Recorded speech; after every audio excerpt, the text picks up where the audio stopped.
हर कश्मीरी हिंदुस्तानी था, है और उसको रहना होगा। जम्मू कश्मीर के लोग भी पहले हिंदुस्तानी हैं, हिंदुस्तान के लोग भी हिंदुस्तानी पहले हैं, बाद में उनकी जाति जुबान आती है, दल आते हैं। तो इस प्रकार से एक नई आवाज आने वाले कल के अंदर क्या क्या घटेगा, परंतु इतना पक्का है कि आने वाले कल के अंदर आतंकवाद को टीच द लेसन की सीमा तक देश जाएगा, पाकिस्तान को भी सबक सिखाने तक देश जाएगा। और हमें पूरा विश्वास है कि आने वाले कल के अंदर इस प्रकार का हिंदुस्तान हम और आप सब मिलकर बनाएंगे और उभरेगा। अब मैं आप सबसे विनम्र निवेदन करता हूं, आप कुछ पूछना चाहते हैं तो पूछ सकते हैं। जी, आपने कहा कि आतंकवाद का कोई धर्म नहीं होता, तो फिर क्यों अब पहलगाम में वहाँ पर धर्म पूछा गया, हिंदुओं को मुसलमानों से अलग किया गया और हिंदुओं को जो है वो चुन कर वहाँ पर मारा गया? ऐसा है, केवल मैं नहीं कह रहा हूं कि आतंकवाद का धर्म नहीं होता है, आप सब भी यही कहते हैं और मानते हैं, और सारे देश के अंदर सभी लोग इस बात को कहते हैं। इसलिए आया कि जब आतंकवादी का अपना धर्म नहीं है तो उसने धर्म पूछा, तो इस षड्यंत्र को और इस घिनौनी हरकत को समझना होगा। दूसरा, मैंने कहा कि जब उसका धर्म नहीं है, प्रश्न खड़ा होता है कि पिछले 30-40 साल में इतनी हत्याएं हुई, जिनकी मौत हुई उसके जनाजे में तो लोग नहीं थे। जिस निर्दोष की हत्या हुई उसके लिए तो किसी ने गुरबानी नहीं पढ़ी, उसके लिए किसी ने गीता नहीं पढ़ी, उसके लिए किसी ने बौद्ध ग्रंथ नहीं पढ़ा, और उसको जगह देकर फ्यूनरल में आने की कोशिश भी नहीं की। अगर ये सच है तो फिर ये फॉलो होना चाहिए, और इसलिए इस समय आ गया है कि जम्मू कश्मीर और हिंदुस्तान ऐसे आतंकवाद को और आतंकी को नकारे, अपने आप को डिसएसोसिएट करे, इन प्रैक्टिस करे, इन थ्योरी नहीं, तो इलाज होने का रास्ता निकलेगा। सर, इस हमले को लेकर कई नैरेटिव सामने आए हैं, सिक्योरिटी लैब्स का मामला जो है वो कहा जा रहा है, और दूसरी तरफ गवर्नमेंट ने डिसीजन लिया है कुछ टूरिस्ट डेस्टिनेशन स्पॉट्स को बंद किया गया है। आपको क्या लगता है कि जो डिसीजन लिए गए हैं उसके रिपरकशंस भारत को भी जो है वो अब उनको? ऐसा है कि जब आप अपने परिवार में, समाज में, धर्म में, राजनीति में, समाज नीति के अंदर जब किस चीजों से देश में जन जागरण और सुरक्षा करते हैं तो उस समय शैतान भी अपनी हरकतें करता है, उसका भी मुकाबला करना पड़ता है।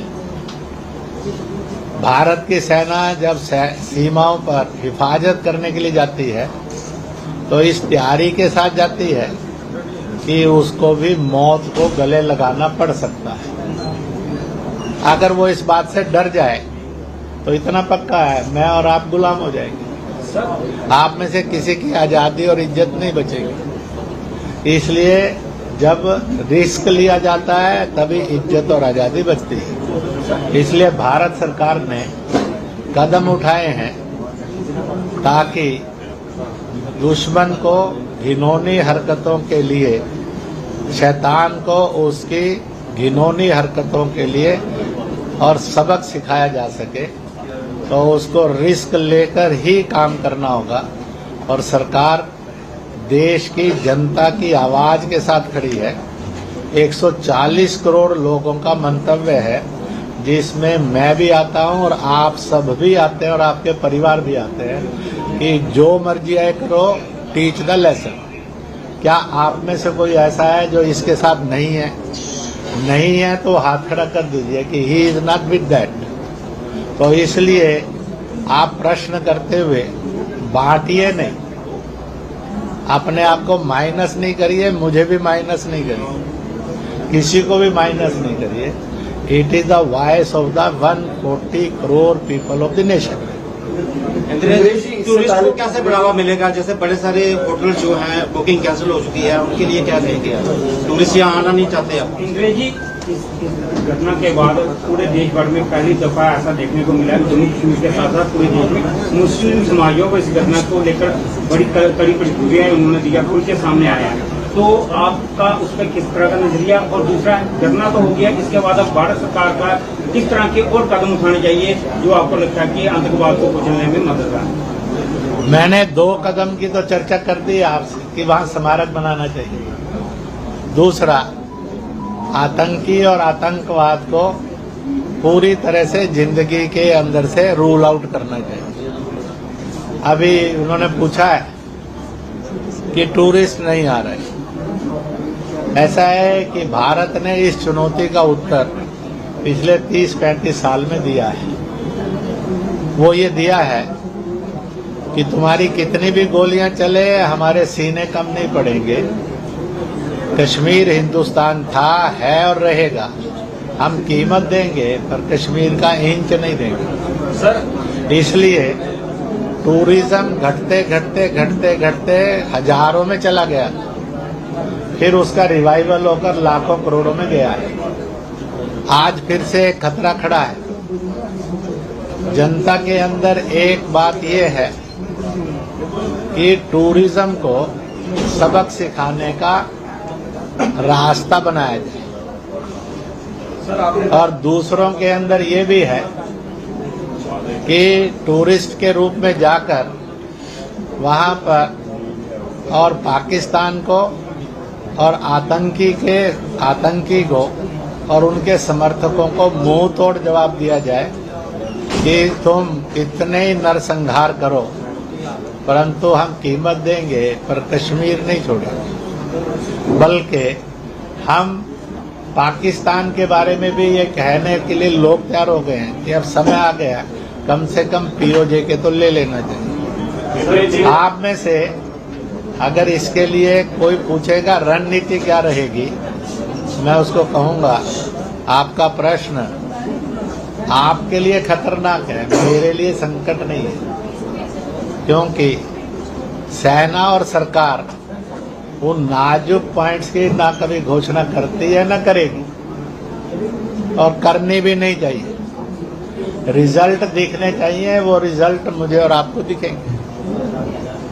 हाँ जी, इंद्रेश जी, मेरा सवाल है, जो लोग यहाँ पर भारत में पाकिस्तान से आए हुए लोग रह रहे हैं, वापस भेजा जा रहा है, सीमा हैदर क्या वापस आएगी? और दूसरा सवाल ये है कि जो बांग्लादेशी रोहिंग्या बांग्लादेशी यहाँ पर रह रहे हैं, वो भी तो नेशन के लिए सिक्योरिटी थ्रेट है, क्या उनको भी वापस भेजा जा सकती है? ऐसा है, 3 घटनाओं को आपके सामने रखता हूं। प्रश्न आपके बहुत खूबसूरत हैं और उत्तर भी आने चाहिए। पहला, पिछले साल 1.5 साल के अंदर पाकिस्तान के अंदर लगातार भारत के और हिंदुस्तान के विरुद्ध जहर उगला जाता है। मैंने और आपने 20 साल पहले उस जम्मू कश्मीर को देखा है और भुगता है जिस पर लिखा होता था हर हिंदुस्तानी कुत्ता है, वापस जाओ। आपने भी इस दर्द को और इस अपमान को सहा है और जिया है। उस जख्म को भूलिए मत। जिस दिन आप भूल जाएंगे उस दिन सोचना पड़ेगा कि ऐसे भूल जाने वाले लोगों को किस श्रेणी में रखा जाए। और इसलिए मैंने उस समय भी कहा है और आज फिर कह रहा हूं, पाकिस्तान, चीन आदि ने हथियार दिए, ट्रेनिंग दी, कश्मीरियों से कश्मीरियों को लड़वाकर मरवाया, कश्मीर को बर्बाद किया, कश्मीरियत को बदनाम किया। इसलिए पाकिस्तान अपनी हरकतों से बाज आएगा। जिनको ये लगता है कि इतने कदम से भी आ जाएगा तो उनको बहुत बधाई है, परंतु देश में जनता को लगता है कि इससे भी और कठोर जाना होगा। इसी के साथ साथ दूसरी बात, बांग्लादेश, उन निर्दोष हिंदुओं ने क्या अपराध किया था जिनके वहां कत्ल हो रहे हैं? उन निर्दोष ईसाइयों ने, बौद्धों ने क्या गलती की थी जिनके कारण वो उजाड़े जा रहे हैं, लूटे जा रहे हैं, रेप हो रहा है? प्रश्न खड़ा होता है, इस देश के अंदर क्या फारूक अब्दुल्ला को बांग्लादेश नहीं जाकर आना चाहिए? क्या बर्क को नहीं जाना चाहिए? क्या उसको और गुलाम नबी आजाद को नहीं जाना चाहिए? क्या तेजस्वी को और लालू को नहीं जाना चाहिए? क्या खरगे को और राहुल को नहीं जाना चाहिए? क्या भगवंत मान को और केजरीवाल को नहीं जाना चाहिए? क्या अखिलेश को और सुमन को, राम जी सुमन को नहीं जाना चाहिए? मैं हिंदू और मुसलमानों से प्रश्न कर रहा हूं कि व्हाट इज देयर ड्यूटी? और इसी तरह से तीसरी घटना है जो बहुत दर्दनाक है, वो है मुर्शिदाबाद। उनको लगता होगा कि वक़्फ़ के संशोधन उनको नहीं चलेंगे, वो धरना करें, प्रदर्शन करें, जलसा करें, जुलूस करें, पर जिन पर उन्होंने जुल्म किए हैं वो तो उनके रास्ते में नहीं आते थे। वो जुल्म क्यों किए, किस लिए किए? और इसलिए आज इस मानसिकता को नहीं समझा तो फिर मैं और आप इस बात की इजाजत देते रहेंगे, प्रेस भी इस बात की इजाजत देते रहेगी, जुल्म करो और जुल्म सहो, केवल पॉलिटिकल कीचड़ उछालने का धंधा करो। पॉलिटिकल कीचड़ उछालने से मुर्शिदाबाद नहीं रोका जा सकता। क्या आप इस बात की इजाजत देंगे कि मुर्शिदाबाद के अंदर निर्दोष लोग, उनका रेप भी होना चाहिए, उनका पर अत्याचार भी होना चाहिए, वो उजाड़े भी जाने चाहिए? अगर आप इजाजत नहीं देंगे तो आपका जमीर भी कहेगी लिखना क्या है और बताना क्या है, और अगर नहीं होगी तो बड़ा मुश्किल खड़ा हो जाएगा। इसलिए इस बात को पूरी ताकत से खड़ा होना चाहिए, वह जरूरी था और है। आज इससे आगे जाना हो, नहीं तो आपको विपक्ष में आज भी ऐसे दल मिलेंगे। मैं देश के मुसलमानों से पूछता हूँ कि आपको हिंसक बनाकर, आपको किसी दल, विचार और देश के विरुद्ध खड़ा करके वोट बैंक का गुलाम बनाकर रखना, पर आपने गुलाम बने रहना कब तक और क्यों? इसलिए इस गुलामी से मुक्ति के लिए भी रास्ता खोजिए। आप मुसलमान के नाते खुददार हिंदुस्तानी बन कीजिए। सर, मुर्शिदाबाद हो, पहलगाम हो या फिर किसान आंदोलन, क्या आप मानते हैं कि ये सरकार की जो है वो नाकामी का नतीजा? ऐसा है, जो इसकी सरकार की नाकामयाबी पर डालते हैं उसने मान लेना चाहिए कि वो एक नाकामयाब इंसान है। आप में से किसके घर के अंदर तकलीफ नहीं होती और बच्चा बिगड़ता नहीं? क्या आपको नाकामयाब बाप घोषित कर दिया जाए? तैयार हैं इस बात के लिए? तो फिर तो कामयाब बाप ही ढूंढना मुश्किल हो जाएगा। इसलिए इस बात को ध्यान में रखिए कि सवाल ही तो आपको काटेगा नहीं, सवाल ही तो आपका दर्द नहीं बन जाएगा, सवाल ही तो आपको भटकाने वाला नहीं बन जाएगा।